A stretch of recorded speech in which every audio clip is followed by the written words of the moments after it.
Tonight we're up at Supercheap Archerfield Speedway, and we are with Mr. Supercheap himself, Paul Morris. Paul, you're certainly liking the sprint cars these days and going all right. Tell us a bit about it all. Yeah, we've been getting better. Had a good run at Kingaroy the other night, second place, which was really good fun. I love those country towns, and we've been going pretty good here at Supercheap Auto Raceway as well. So you, with the J&J there, it seems to be going nicely for you? Yeah, J&J was a big step forward for us. It was. As soon as we got this car, it just seemed to gel straight. Really liked it.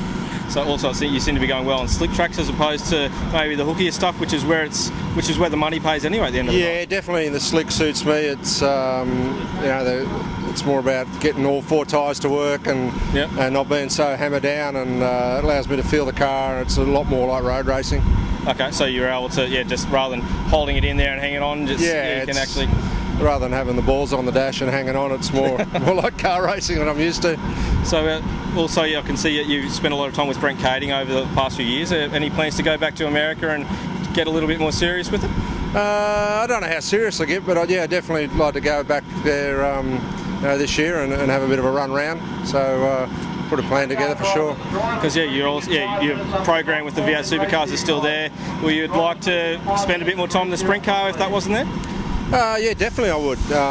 Obviously, I'm in my mid-40s now. I'm probably got 10 years at tops running around, so if I could cram a bit of US racing in, it'd be good, and just run as many shows as I can locally. It'd be a bit of fun. So were you also key in getting Supercheap Autos involved here with Brisbane? It's just such a great facility now. It's good, and it's look, it's a great match-up. Supercheap Auto being a iconic Queensland company, and a venue like this so close to the heart of Brisbane, they really like the involvement with them, and I think it will be a long-lasting relationship that will work really good for everyone. So looking at you've been travelling around Queensland a little bit lately. Any plans to go down south to run some of the bigger races this year? None as yet. We're just sort of wake up and see what brings sort of guys. So there was a few races there. We got ticks next to, and. We wake up the day beforehand and feel like going for a drive, we'll go. So we're not too stressed out about it. To me, it's the way I like to go racing, away from the V8 supercars. There's no pressure, and if we feel like doing it, we'll do it. If we don't, we won't.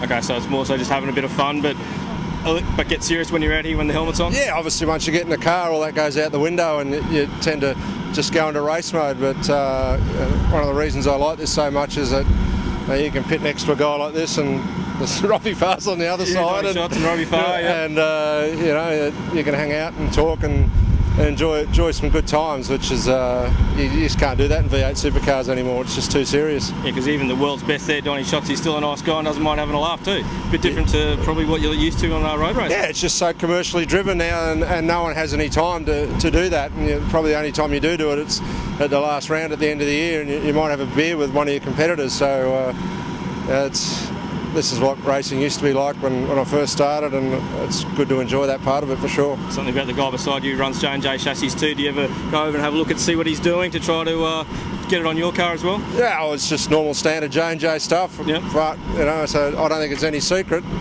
I think the big difference is probably the guy sitting behind the wheel.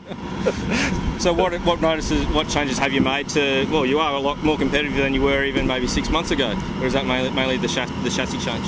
Definitely when we got in the J&J, the car was a lot more responsive. It was, I could feel the front of the car a lot more, and we felt changes to the car a lot more than I was used to. So, when I spoke to people like Donny about that, he said, yeah, the J&J is a lot more responsive car, and you will feel that. So having no conceived idea in my head what the car should be like, I suppose it doesn't matter. If you'd sort of, the Eagle was fine, and we learned a lot in it, and we ran that for 2 years, but I definitely made a step forward when we went to the J&J, and I seem to like it. It seems to suits me.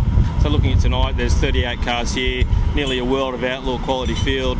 What would be a good night for you, do you think? Oh, mate, if I can, get into the A-main without going through the B is a good night, and then see what happens from there. But just to finish your A would be ticking the box for me.